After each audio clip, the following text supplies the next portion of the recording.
사사기 19번이고요. 9장로 21절인데요. 우리 한 목소리로 읽기는 19절로 21절까지 세 절 우리 함께 읽도록 하겠습니다. 시작.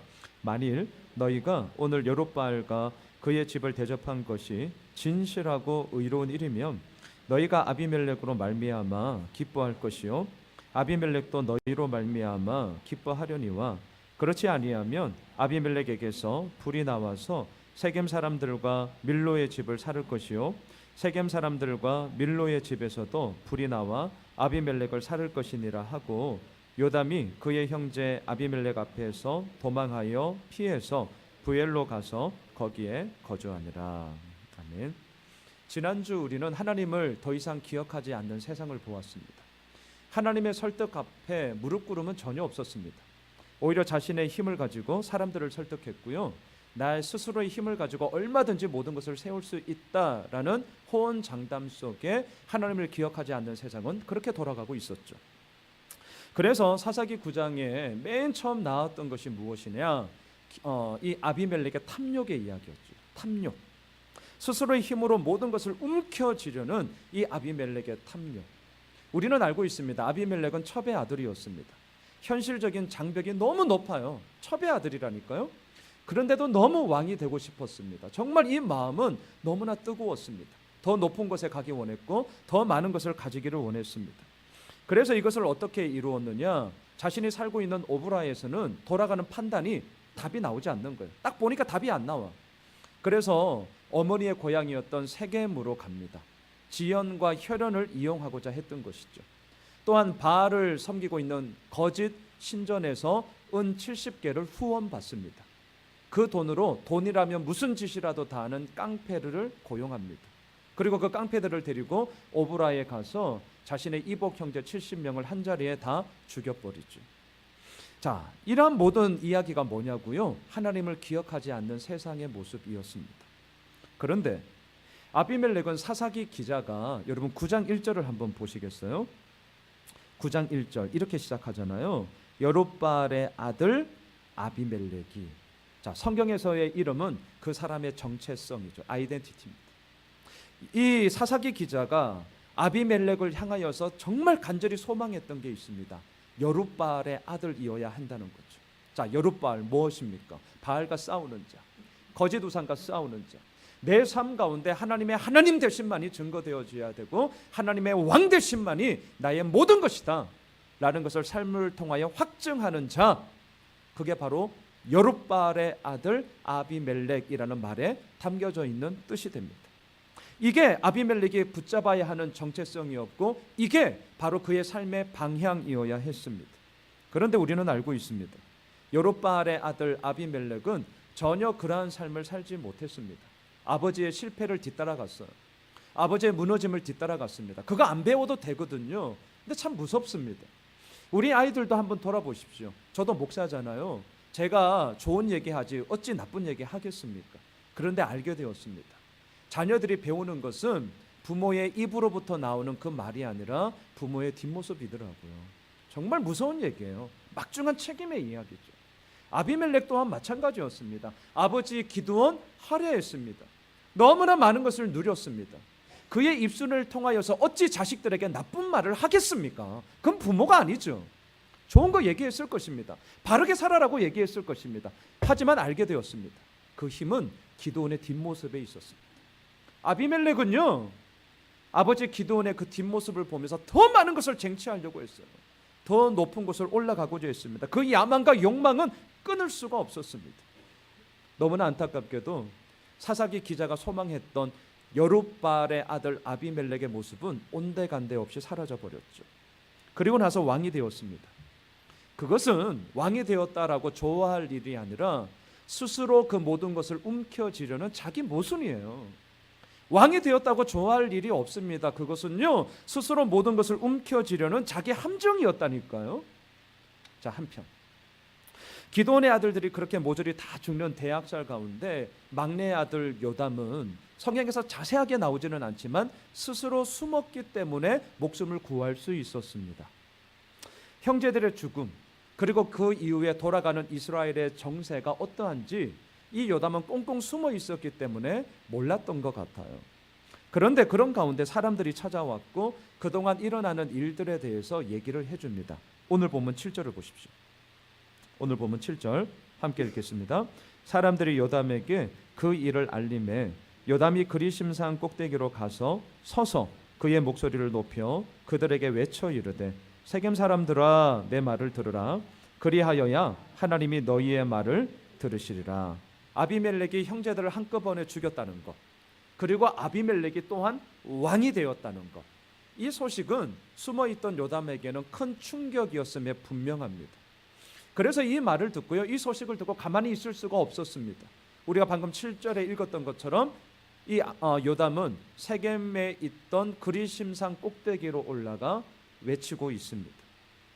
숨어있던 요담이 공개적인 석상의 자리를 모습을 나타낸다는 것은요, 이퀄 자기가 죽어도 좋다라는 의미와 똑같습니다.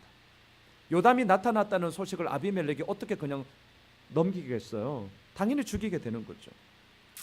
아마 요담의 마음에는요, 이 소식, 이 돌아가는 정세를 들으면서 이렇게 생각했던 것 같아요. 이렇게 숨어 지낸들 무슨 의미가 있겠냐?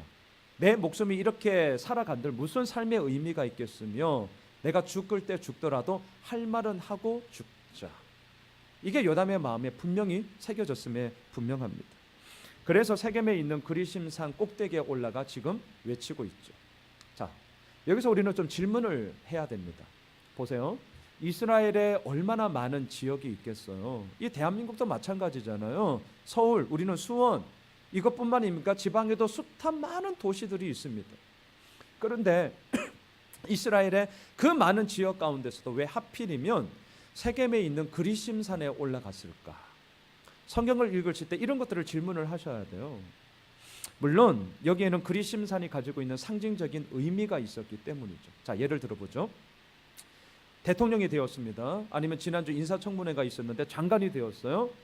각 정당을 대표하는 정당의 대표가 되었습니다. 시장이 되었습니다. 도지사가 되었습니다. 소위 나라를 위해서 뭔가 좀 굵직굵직한 한 자리씩 했어요. 자, 그 자리를 차지한 모든 사람들이 그 어느 누구 할 것 없이 가장 먼저 공개적인 행보에 있어서 제일 먼저 하는 게 있어요. 찾아가는 곳이 있습니다. 어디죠?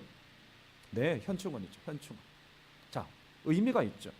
나라와 민족을 위해 자기의 목숨을 기꺼이 내어 바친 순국 선열들처럼 나도 이 직분을 감당하며 나의 이기적인 욕망을 위해서 살아가는 것이 아니라 나라와 민족을 위해 나의 모든 삶을 헌신하겠습니다 라는 그 의미를 담아 현충원에 가서 기념하는 거죠. 현충원이 그런 상징적인 의미가 있으니까. 요담도 마찬가지예요. 왜 많고 많은 이스라엘의 그 허다한 도시들 가운데 하필이면 세겜에 있는 그리심산에 올라가 이렇게 얘기하냐라는 거죠. 그것은요, 이스라엘의 역사 가운데 상징적인 의미가 있는데 이곳은 축복을 선포하는 곳으로 모든 이스라엘 백성들이 다 알고 있는 상징성이 있었기 때문입니다. 자, 스크린을 한번 보시죠. 신명기 11장 29절의 말씀인데요, 우리 같이 한번 읽겠습니다. 시작. 내 하나님 여호와께서 내가 가서 차지할 땅으로 너를 인도하여 들이실 때에 너는 그리심산에서 축복을 선포하고 에발산에서 저주를 선포하라. 이게 이스라엘의 역사 가운데 대대적으로 흘러오는 이스라엘 모든 사람들이 알고 있는 그리심산의 의미, 에발산의 의미입니다. 그리심산 하면 이퀄 축복이에요. 모르는 사람이 없어요. 에발산 하면 이퀄 저주를 선포하는 곳입니다. 모두가 다 알고 있습니다. 요담도 알고 있었습니다. 그래서 지금 이 그리심산에 올라갔어요. 자, 그럼 요담이 그리심산에 올라갔습니다. 뭘 선포해야 되죠? 예, 축복이죠. 축복. 그런데 아이러니한 것은 뭐냐면 이제 우리가 본문을 계속 보겠지만 요담은 이 그리심산에 올라가서 다시 말할까요? 축복을 선포해야 되는 곳에서 축복이 아니라 저주를 선포합니다. 저주를. 아니 왜 요담은 축복이 아니라 저주를 선포할까? 그리심산과 에발산을 헷갈려 해서 그런가? 이런 유치한 의미가 아니죠. 여기에는요, 이 요담의 소위 의도적인 역설이 담겨져 있습니다. 이런 거예요. 왕이 된 아비멜렉, 그리고 그를 지지한 세겜 사람들, 요담이 보기에는 완전히 잘못됐다는 거죠. 틀렸다는 거예요. 그래서 의도적으로 축복을 선포해야 되는 그리심산에 올라가서 의도적으로 저주를 선포하고 있는 거죠. 들으라는 거예요. 들으라고. 여러분, 우리도 의도적인 역설을 종종 살아가면서 사용할 때가 있잖아요. 저도요, 우리 아들들이 이렇게 커가면서 싸우는 건지 노는 건지 싸우는 건지 헷갈릴 때가 많아요. 자, 부모로서 뭘 얘기합니까? 사이좋게 지내라. 야, 좀 싸우지 말고 사이좋게 지내. 이 말 들으면 얼마나 좋겠어요. 그런데 허구한 날 뭐 몇 분 안 갑니다. 노는 건지 싸우는 건지 노는 건지 그러면서 막 티격태격해요. 아들 셋이 있으니까. 자, 그럴 때 엄청 말을 안 들어. 어떻게 부모들이 얘기합니까? 잘한다, 잘해. 참 잘해. 예, 잘하는 게 아니죠. 잘하는 게 아니에요. 뭔 말이죠? 왜 그렇게 못하냐? 아니, 어떻게 그렇게 아빠의 마음을 몰라? 참 잘한다. 이거죠, 이거. 의도적인 역설이죠. 예수님도 제자들을 가르치실 때 우리가 마가복음을 계속 큐티하고 있잖아요. 예수님도요, 의도적인 역설을 엄청 많이 사용하세요. 그 중에 하나를 좀 보실까요? 앞에 스크린을 보시죠. 마가복음 8장 35절의 말씀인데 우리가 너무 잘 알고 있는 말씀이에요. 같이 한번 읽으시죠. 시작. 누구든지 자기의 목숨을 구원하고자 하면 잃을 것이요, 누구든지 위하여 자기 목숨을 잃으면 구원하리라. 자, 우리가 세상에서 배우는 내용과는 완전히 정반대입니다. 세상은 오늘도 우리들에게 뭐라고 얘기합니까? 야, 너 더 많이 가져야 돼. 너 더 많이 쌓아놔야 된다. 더 많은 것들을 네가 움켜쥐지 않으면 너 구원은 고사하고 너 제대로 못 살아.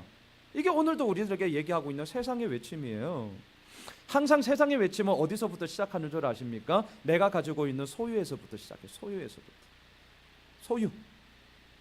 그래서 에릭 프롬이 그러잖아요. 소유냐 존재냐. 책 읽으면 뭐하냐고. 책 읽으면.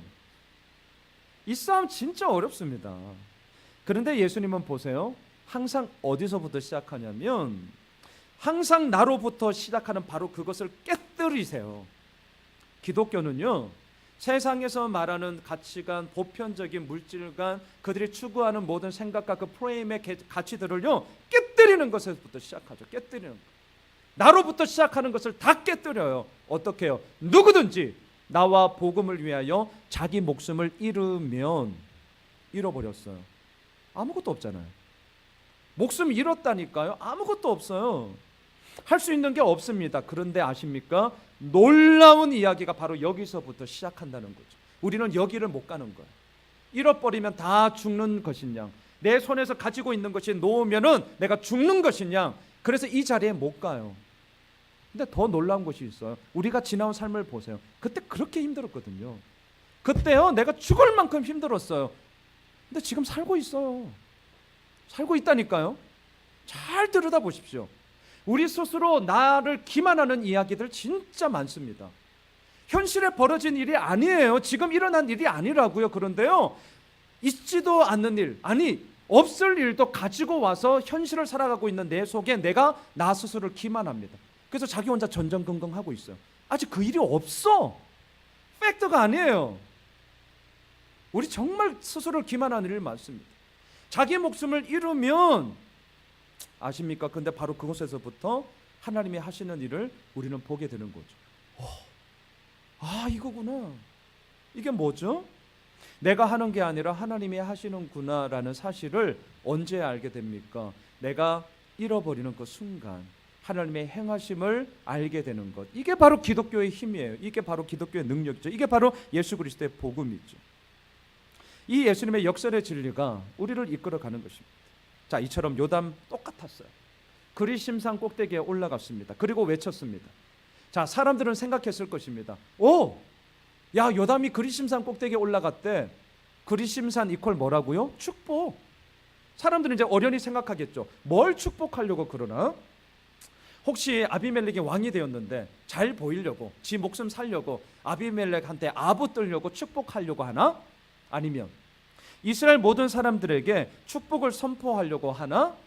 어련히 그런 생각을 하지 않았겠습니까? 그런데 자세히 들어보니까 이 요담이 외치는 내용은 축복이 아니라 저주예요. 사람들은 생각했겠죠.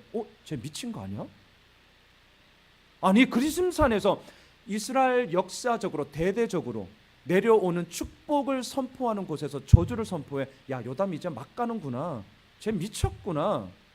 사람들은요, 자신들이 가지고 있는 통념이 깨어지자 충격을 받으면서 요담을 욕했을 거예요. 그런데 아십니까? 이게 바로 지금 그리심산 꼭대기에 올라가서 축복이 아니라 저주를 외치고 있는 요담의 노림수예요. 요담의 노림수. 다시 말할까요? 충격 받으라는 거예요.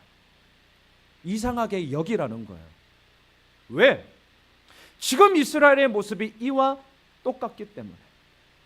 요담이 바라볼 때 지금 이스라엘의 모습은요, 오늘 제 설교의 제목처럼 뒤틀린 세상이 되어버렸어요. 잘하는 것이 아무것도 없습니다. 하나님의 이름이 사라졌습니다. 하나님을 기억하지 않습니다. 더 이상 하나님의 이름을 얘기한다 한들 그 가운데 능력은 다 사라져버린, 뒤틀려버린 세상이 되었어요. 그래서 아예 노골적으로 고발하려고 하는 것입니다. 봐라! 축복을 선포해야 하는 곳에서 내가 저주 선포하고 있다. 이처럼 뒤틀린 곳이 우리가 살아가고 있는 이 땅이 되어버렸다. 이게 요담의 노림수였습니다. 그러면서 8절로 15절까지를 보시면 이제 보겠는데, 요담이 만들어낸 우화가 나옵니다. 우화. 자, 여러분, 이솝 우화 우리가 잘 알죠? 우화가 뭐죠? 우화가 동물이나 식물을 의인화한 거죠. 의인화.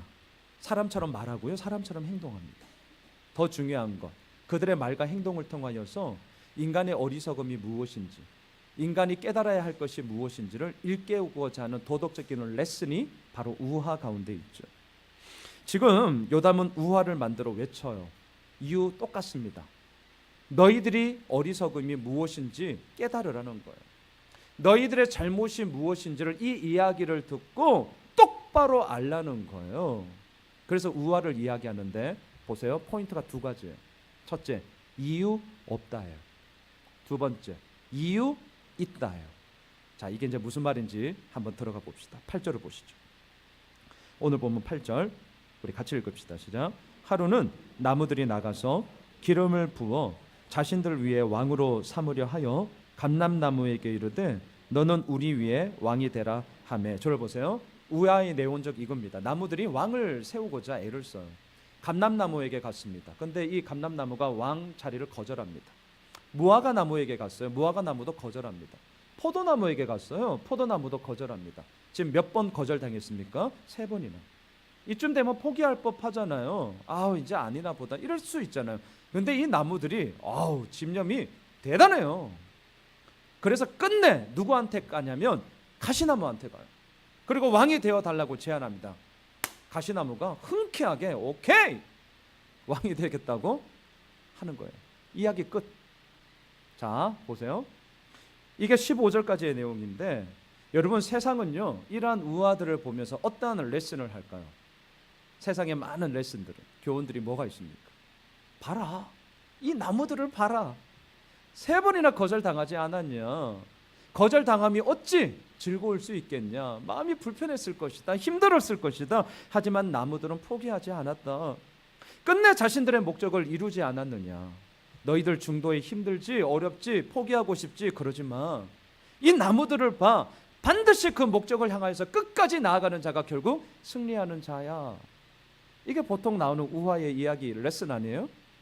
도덕적인 이야기 아닙니까? 윤리적인 이야기 아니에요? 맞는 말이에요.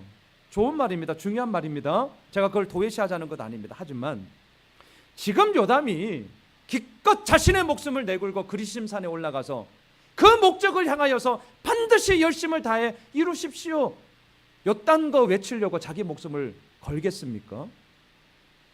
그거요, 교실에서 다 배울 수 있어요. 교회에서 그런 거 나누려고 하지 마십시오. 지금 요담이 말하고 싶은 것은 포기하지 말고 열심을 내라, 이런 게 아니에요. 요담이 말하고 싶었던 것은 이겁니다. 목적 성취 좋다. 하지만 잘 들어주세요. 하지만 그 목적을 성취하기 전에 먼저 그 목적을 왜 이루려고 하는 거니? 그 이유가 도대체 뭐니? 이걸 묻고 싶은 거예요.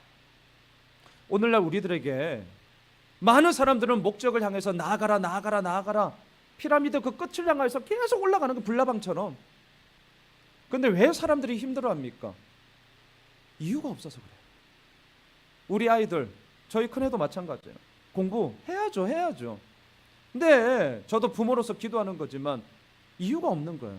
내가 왜 공부해야 되는지를 모르겠다는 거죠. 그 답을 누가 줄 수 있어요? 결국은 본인이 알아야 돼요. 할 수가 없어요. 그래서 세상도 자기 주도 학습이라며요. 아무리 학원에 돈 처발라서 보내면 뭐합니까? 시간만 낭비하는 거예요. 우리도 그 길을 걸어왔잖아요. 지금 이유가 없어요. 이유가. 그래서 오늘 첫 번째 포인트가 이유가 없다는 거예요. 이유 없어요. 물론 우리는 알고 있죠. 지난주 보았습니다. 나무들이 왕을 세우고자 하는 것에는 나름대로 이유가 있더라고요. 아비멜렉 외갓집 식구들, 왜 아비멜렉을 왕으로 세웠습니까? 아비멜렉이 왕 되면 떵떵거리는 그 한 자리, 그 친척들이 차지할 수 있잖아요. 외척 세력 세잖아요. 세겜 사람들 왜 아비멜렉을 지지했습니까? 너 우리 같은 형제 아이가. 혈연과 지연을 바탕으로요, 아비멜렉이 왕 되면 자신들에게 손해볼 장사가 아닌 거죠. 뭔가 한 가닥 할 수 있는 거리가 확실하게 세겜 사람들에게 있었기 때문 아니겠어요? 그런데 요담은 바로 이러한 이유들로 세상 가운데 꽉 차 있는 그 뒤틀린 세상 가운데 외치고 싶은 거예요. 과연 이러한 이유들이 하나님이 보시기에 합당한 것이냐? 이게 합당한 것일까요? 물론 우리는 아니죠. 그래서 오늘 첫 번째, 이유가 없다는 거예요. 이유 없어요. 이들의 시작 자체가 잘못되었기 때문에 그 과정 역시 다 뒤틀려 버렸습니다. 바알불이 신전으로부터 은 70개 받았습니다. 그 돈으로, 돈이라면 무슨 짓이라도 다 하는 깡패들을 고용합니다. 그 깡패들을 데리고 오브라에 쳐들어갑니다. 그리고 형제들을 한 자리에 모읍니다. 70명을 한 자리에서 다 죽여버려요. 이게 어찌 정당한 것입니까? 이것이 어찌 하나님이 보시기에 합당한 것입니까? 그러면서 왕이 되었다고요? 잔치할 일입니까? 왕이 되었다고요? 사람들이 즐거워할 일입니까? 기뻐해야 될 일입니까? 취임식해야 될 일입니까? 아니요, 울어야 될 일이죠. 가슴을 치면서 통탄해야 될 일이죠. 우리나라에도 역사적으로 4.19 민주혁명을 일으키며 5.18 민주항쟁을 통하여서 그 어긋난 세상의 역사 가운데 우리는 외치지 않았습니까? 그것이 필요한 것이죠. 지금 요담은요, 자신의 목숨을 내걸고 그리심산에 올라가서 뒤틀린 세상을 향하여 외치고 있습니다. 아무리 결과가 좋으면 뭐하냐는 거예요. 온갖 부정과 불의가 그 과정 속에 판을 치고 있는데 이것만큼 더럽고 추한 일이 어디에 있겠냐라는 것이죠. 그래서 오늘 우화가 8절로 15절까지인데 8절로 시작하는 우화를 잘 보시면 의도적인 생략이 나와요. 의도적인 생략. 그게 뭐냐면 나무들이 왕을 세우고자 애는 쓰는데 되게 열심히 하거든요. 근데 이 우화를 보시면 왜 그렇게 열심히 하는지에 대한 이유가 안 나와요. 이게 뭐냐고요? 요담의 의도적인 생략입니다. 다시 말할까요? 이유가 없다는 거예요. 요담이 보기에는 아비멜렉과 세겜 사람들의 이 모든 행태가 논할 가치도 없다는 거예요. 논할 가치가 없어요. 완전히 잘못된 악행이고 완전히 잘못된 만행이기 때문에 하나님 보시기에 합당한가? 아니요, 이유 없음이에요. 게다가 나무들이 왕으로 삼은 가시나무를 한번 보실까요? 여러분 15절로 가보시죠. 오늘 보면 저 뒤쪽 15절을 보세요. 얼마나 자기인식이 삐뚤어져 있는지, 얼마나 폭력적인 본색을 가지고 있는지를 보게 됩니다. 같이 읽습니다. 시작. 가시나무가 나무들에게 이르되 만일 너희가 참으로 내게 기름을 부어 너희 위에 왕으로 삼겠거든 와서 내 그늘에 피하라. 그리하지 아니하면 불이 가시나무에서 나와서 레바논의 백향목을 사를 것이니라 하였느니라. 두 개의 조건절이 나오죠. 15절을 잘 보세요. 두 개의 조건절. 첫 번째, 만일 너희가 나를 왕으로 삼겠거든 와서 내 그늘에 피해라.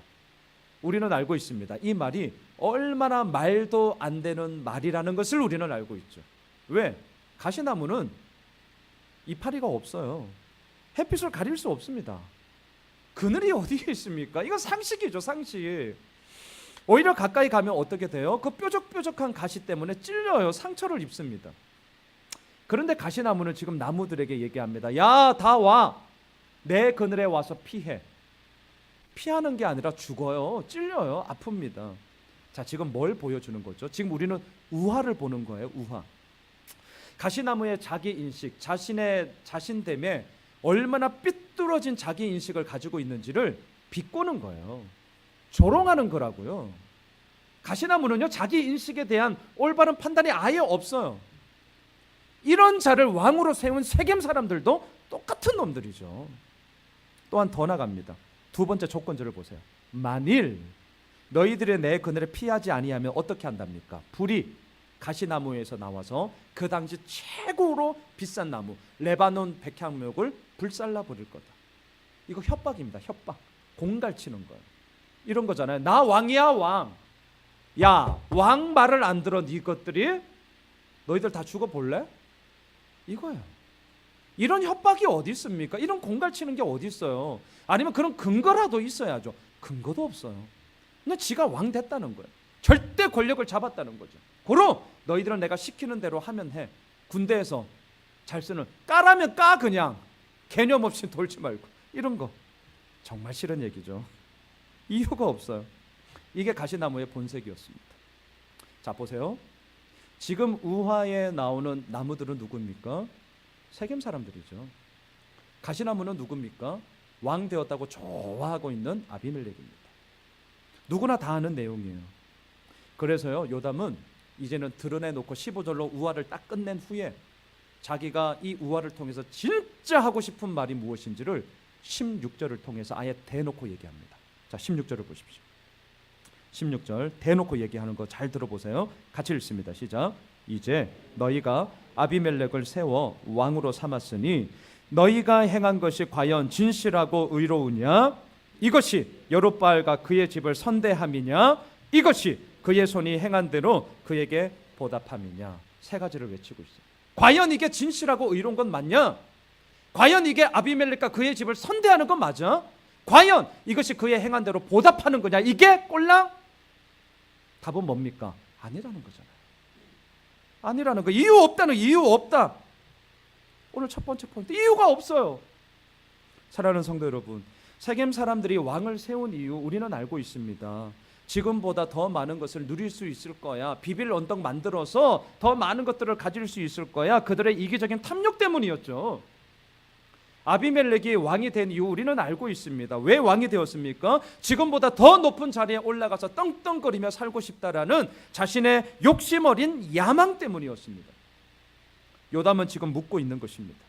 사람들의 이기적인 탐욕, 사람들의 욕심 어린 야망, 그것이 과연 하나님이 보시기에 합당한 것이냐? 이유 없다는 거예요. 이유 없다는 거죠. 한편 요담은 더 이상 하나님을 기억하지 않는 세상, 잘못되어도 완전히 잘못되어진 세상, 완전히 뒤틀려 버린 세상 가운데 외치고 싶었던 게 있습니다. 이렇게 끝나면 안 돼요. 이유 없다, 이렇게 끝나면 안 된다고. 두 번째 포인트 기억나세요? 이유 있다. 우리는 여기까지 가셔야 됩니다. 이게 무슨 말이냐? 하나님이 보시기에 과연 합당한 것이 맞냐? 과연 이것이 진실하고 의로운 것이 맞냐라는 이 질문에 대해서 요담은요, 대답하고 싶은 게 있었어요. 대답하고 싶은 게. 자, 우리가 그 대답을 한번 찾아가 보겠는데요. 왕의 자리를 거절한 나무들을 보시면 됩니다. 자, 먼저 감람나무를 한번 보세요. 9절로 가보시죠. 오늘 보면 9절 좀 왔다 갔다 하는데요. 왕이 되어 달라는 제안을 거절하죠. 왜 제안을 거절하는지 잘 보세요. 9절입니다. 시작. 감람나무가 그들에게 이르되 내게 있는 나의 기름은 하나님과 사람을 영화롭게 하나니 내가 어찌 그것을 버리고 가서 나무들 위에 우쭐대리요 한지라. 자신이 생산하고 있는 이 감람유, 올리브입니다. 올리브 나무예요. 이 올리브유가 지금 하나님을 영화롭게 한다는 거예요. 지금도 많은 사람들에게 많은 혜택을 주고 영화롭게 하는데 내가 어찌 왕이 되어서 뭐라 그럽니까? 우쭐댈 수 있으리요. 이게 그 당시 왕에 대한 인식이에요. 우쭐대고자 하는 거예요. 아비멜렉 우쭐대려고 왕 된 거잖아요. 이게 지금 이 거절하는 이유였다는 거죠. 다시 말할까요? 지금 하나님께서 내게 주신 이 사명의 자리, 바로 오늘 지금 여기에서 내가 거하고 있는 것이 하나님과 사람에게 영화롭게 하는 것이기 때문에 나는 우쭐대는 왕 거절하겠습니다. 자, 무화과 나무도 한번 보실까요? 11절로 한번 가보세요. 무화과 나무가 이렇게 거절을 하더라고요. 같이 읽습니다. 시작. 무화과 나무가 그들에게 이르되 나의 단 것과 나의 아름다운 열매를 내가 어찌 버리고 가서 나무들 위에 우쭐대리요 한지라. 포도나무도 한번 가보시죠. 13절입니다. 같이 읽습니다. 포도나무가 그들에게 이르되 하나님과 사람을 기쁘게 하는 내 포도주를 내가 어찌 버리고 가서 나무들 위에 우쭐대리요 한지라. 저를 보세요. 왕의 자리를 거절하는 나무들의 공통점이 있습니다. 이게 지금 요담이 하고 싶은 얘기예요. 그 공통점이 뭡니까? 하나님께서 지금 내게 주신 사명, 이게 너무 귀하다는 거예요. 그리고 내가 그 사명 지금 잘 감당하고 있지 않냐라는 거죠. 그런데 어찌 그 감당하는 사명을 버리고 왕의 자리에 가서 우쭐댈 수 있겠냐? 그거는 하나님이 보시기에 합당치 않다. 너무나도 합당한 이 이유가 있었기 때문에 합당치 않은 달콤한 제안을 이 포도나무, 감람나무, 무화과나무는 거절할 수 있었던 것입니다. 여러분, 왕의 자리를 거절하였다. 제가 말씀을 이렇게 준비를 하면서 제 삶에 계속 한번 대입해 보았어요. 자, 왕의 자리를 거절하였다. 어렵습니다. 어려워요. 남의 이야기니까 우리가 사사기 9장을 보면서 이렇게 얘기하고 저도 아주 자신만만하게 이렇게 설교하고 있지, 양순홍한테 와가지고요, 왕이 되어 주십시오. 옳다쿠니. 힘들어요. 우쭐대고 싶다니까요. 내 이야기가 되면 왕의 자리를 거절했다는 것은 진짜 180도 다른 이야기가 될 수 있습니다. 볼품 없는 자리 아니잖아요. 있으나 마나 하는 영양가 없는 자리가 아니잖아요. 모든 사람들이 다 원하는 자리입니다. 모든 사람들이 다 가고 싶은 자리입니다. 모든 사람들이 그 자리를 갔으면 하는 것이 바로 이 왕의 자리입니다. 그 자리를 거절하였다? 이유가 뭡니까? 잊지 마십시오. 왕의 자리를 거절할 만큼 자신의 사명이 분명했기 때문입니다. 왕의 자리를 거절할 만큼 자신의 존재 이유가 이들에게는 너무나 분명했기 때문입니다. 이걸 지금 요담이 자신의 목숨을 내걸고 그리심산 꼭대기에 올라가 외치고 싶었던 거예요. 뒤틀린 세상을 향하여서 예수 믿는 자들이 오늘도 외쳐야 하는 것이 뭡니까? 하나님께서 내게 주신 사명이 너무나 귀하기에 그 사명 바로 오늘 이 자리에 있다는 거예요. 지금 우리가 하고 있는 삶의 현장 가운데 있다는 거예요. 저 멀리 있는 무지개를 아직도 쫓으세요? 그것만큼 어리석은 것도 없습니다. 하나님은요, 언제든지 지금 내게 주어진 바로 그곳에서부터 시작하셔요. 지난주 제가 주보 칼럼 쓴 거 기억나십니까? 칠병이요, 시작이 뭡니까? 주님이 물으세요, 제자들에게. 너희들이 가지고 있는 게 뭐니? 떡 7개입니다. 여기서부터 시작하는 거예요. 하나님의 시작은요, 바로 지금 오늘 이 자리, 그동안 내가 살아왔던 삶의 모든 현장 속에서 바로 그곳에서부터 하나님의 이야기는 써내려져 간다는 거죠. 근데 이 이유가 내 삶 속에 분명치 않으면 분명치 않은 달콤한 제안 속에 우리는 넘어가게 됩니다. 누구냐고요? 나무들이에요. 세겜 사람들이. 누구냐고요? 아비멜렉입니다. 예수님이 이런 분명한 사명이 있기 때문에 거절을 하시더라고요. 자, 앞에 스크린을 한번 보실까요? 마가복음 1장 35절로 38절, 우리가 3월 초에 묵상을 했던 큐티 본문입니다. 이게 생각이 나더라고요. 같이 한번 읽어보실까요? 시작.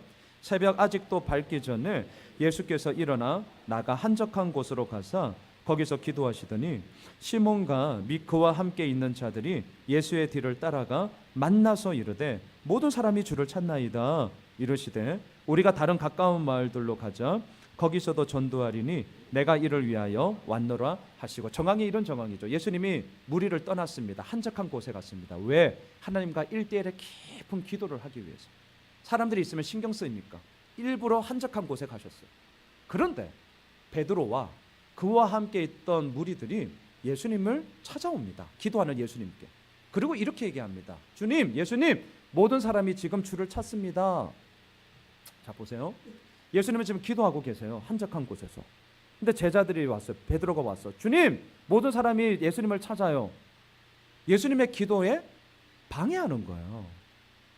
자, 그러면 베드로가 이걸 몰랐을까요? 아니요, 알고 있죠. 근데 왜 그 예수님의 기도에 방해를 하고 있을까요? 그것은 모든 사람이 주를 찾습니다라고 할 때 이 이유가 예수님의 기도보다 훨씬 더 중요하다라고 베드로가 판단했기 때문이죠. 이게 더 가치가 있으니까, 이게 더 중요하니까 기도하는 이거 잠깐 스탑하고 지금 간절히 찾는 사람들한테 가는 게 더 중요하다. 우리는 늘 우선순위에 따라 움직이는 자들이잖아요. 베드로가 그렇게 생각한 거죠. 바로 그때 잘 38절을 보세요. 예수님께서 거절을 하세요. 뭐라고 합니까? 이르시되 우리가 다른 가까운 마을들로 가자. 거절하세요. 우리는 성경을 볼 때 이러한 예수님의 모습을 보면 의아합니다. 좀 낯설어요. 생소해요. 왠 줄 아십니까? 우리가 어련히 생각하고 있는 예수님의 통념은 뭐죠? 거절하는 분이 아니라 승낙해 주시는 분. 남녀노소 가릴 것 없이 연약함 가운데 있든 부자 가운데 있든 상관 안 해요. 예수님은 모든 자들을 다 품어주시는 분. 그들과 함께 거하고 그들과 함께 모든 것을 나누고 그들에게 온전한 사랑을 베풀어 주시는 분. 이게 어련히 우리가 생각하고 있는 예수님의 이미지잖아요. 맞거든요. 그렇기 때문에 이런 본문을 보면 우리는 의아하죠. 예수님이 거절을 해. 여러분, 예수님도 거절하세요. 거절하신다니까요. 아니, 예수님은 사랑이라며, 아니 예수님은 치유와 회복을 주시는 분이라며, 그런데 그 사람들이 찾고 있는데 거절하면 또 다른 거절당함의 상처를 그 사람들에게 주는 것 아니야? 예, 아주 합당한 반문이죠. 아주 합당한 거죠. 그런데 더 중요한 게 있어요. 단지 거절했느냐 승낙했느냐 이게 중요한 것이 아니라 왜 거절했냐는 거죠. 38절 뒤를 보세요. 같이 한번 다시 읽을까요? 시작. 이르시되 우리가 다른 가까운 마을들로 가자. 거기서도 전도하리니 내가 이를 위하여 왔노라. 왜 거절하셨죠? 그들과 만나는 게 귀찮아서가 아니고요. 그들과 만나는 시간이 가치 없다가 아니라 예수님께서 자신이 가지고 있는 사명이 있었기 때문이죠. 다시 말할까요? 어느 한 곳에만 머물 수 없었습니다. 3년이라는 시간과 공간의 제약을 받고 있는 인간의 몸으로 입고 오신 이 공생의 기간이 3년이에요. 이스라엘의 다른 마을들도 가셔서 하나님 나라를 선포해야 했습니다. 예수 그리스도의 복음을 전해야 했습니다. 병든 자를 치유하고 귀신 들린 자를 귀신 쫓고 무너지고 엉망이 되어버린 뒤틀린 세상 가운데 하나님 나라를 선포함으로 말미암아 온전함을 이루어야 했습니다. 이게 예수님의 사명이에요. 내가 이를 위하여 왔노라. 그래서 그곳에만 있을 수가 없는 거예요. 그래서 거절했던 것이죠. 여러분 보이세요? 사명이 분명할 때 우리는 거절할 수 있는 힘이 생기는 겁니다. 자, 보십시오. 지금 요담의 우화 속에 두 가지가 충돌하고 있습니다. 두 가지가. 첫째, 이유 없다예요. 둘째, 이유 있다예요. 다시 말할까요?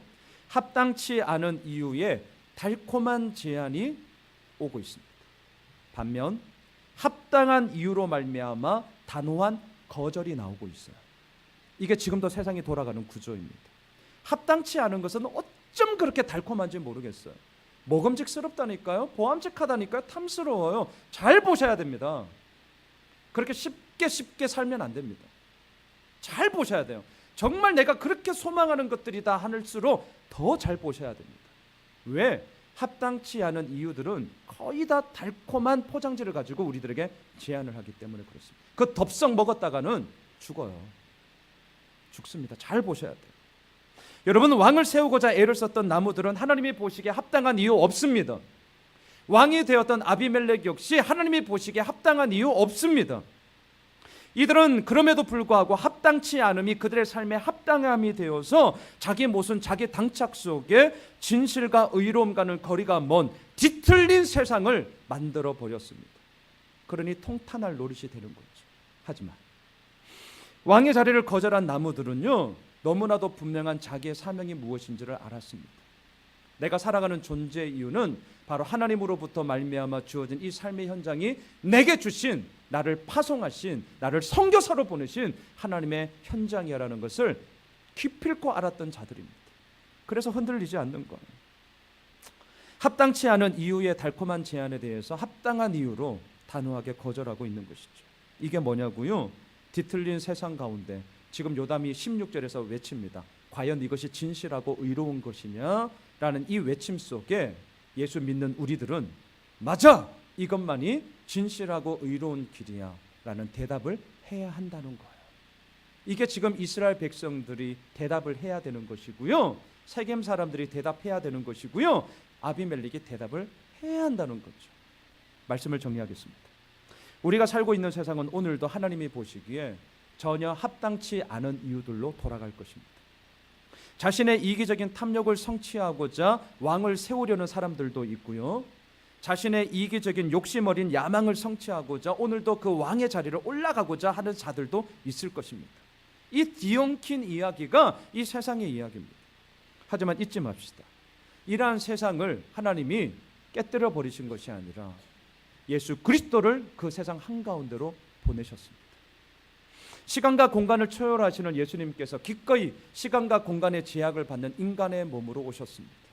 그 높은 하나님의 영광의 자리를 다 내버려 두시고 낮디 낮은 인간의 몸으로 자신의 모든 것을 다 내어주셨습니다. 우리가 있어야 할 십자가의 그 자리에 자신의 목숨을 내어놓음으로 말미암아 우리를 구원하셨습니다. 사랑하는 예수 호미실 가족 여러분, 뒤틀린 세상이야 욕만 하면 변하지 않습니다. 그거 누구나 다 얘기할 수 있습니다. 그거 하자고 오늘 이 시간 이 말씀을 통해 우리가 보는 것 아닙니다. 요담이 외치고 싶은 것은 이거예요. 이 세상 뒤틀린 건 맞다. 너희가 행하는 것이 과연 진실하고 의로운 것이냐? 아니다. 이유 없다. 아니다는 거예요. 그렇다면 과연 어떻게 할 거냐는 거죠. 오늘 이 거절하는 나무들, 무화과나무, 포도나무, 감람나무를 잘 들여다보셔야 됩니다. 바라기는 우리가 행하는 것이 정말 진실하고 의로운 것입니다라고 대답을 하기를 소망합니다. 우리가 잘나서가 아니에요. 우리에게 능력이 있어서 아니에요. 믿음이 좋아서요? 아니에요. 믿음이 좋다 한들 얼마나 우리가 좋겠습니까? 오직 진실하고 의로우신 예수 그리스도만이 오늘도 우리들의 참된 구원자가 되시기 때문입니다. 이 예수 그리스도가 내 삶의 존재 이유고 예수 그리스도가 내게 주신 오늘 이 삶의 현장이 그의 영광을 드러내는 것이라는 것을 우리는 알기에 아무리 세상에 합당치 않은 달콤한 제안이 오더라도 우리는 단호한 이유를 가지고 거절할 수 있는 것이죠. 바라기는 뒤틀린 세상 가운데 야 뒤틀렸다 이렇게 말만 하지 맙시다. 오히려 그 뒤틀린 세상 가운데 예수님처럼 뛰어듭시다. 들어갑시다. 그리고 바로 그 속에서 진실하고 의롭다는 것은 오직 하나 예수 그리스도를 의지하며 나아가는 것만이 우리의 삶의 모든 것임을 증거합시다. 바라기는 내일부터 4월 한 달 시작됩니다. 그 모든 시간들 속에 오직 주님만이 이끌어 가시는 삶의 거함이 무엇인지를 함께 드러내는 하나님을 기억하지 않는 세상 가운데 하나님을 증거하는 저희들 모두가 되시길 주님의 이름으로 축원합니다. 우리 다 함께 일어나셔서 오늘 주보에 있는 찬양인데요. 내게로부터 눈을 들어 주를 보기 시작할 때 주의 일을 보겠네. 우리 함께 찬양하고요. 오늘 말씀 붙잡고 기도하는 시간 갖겠습니다.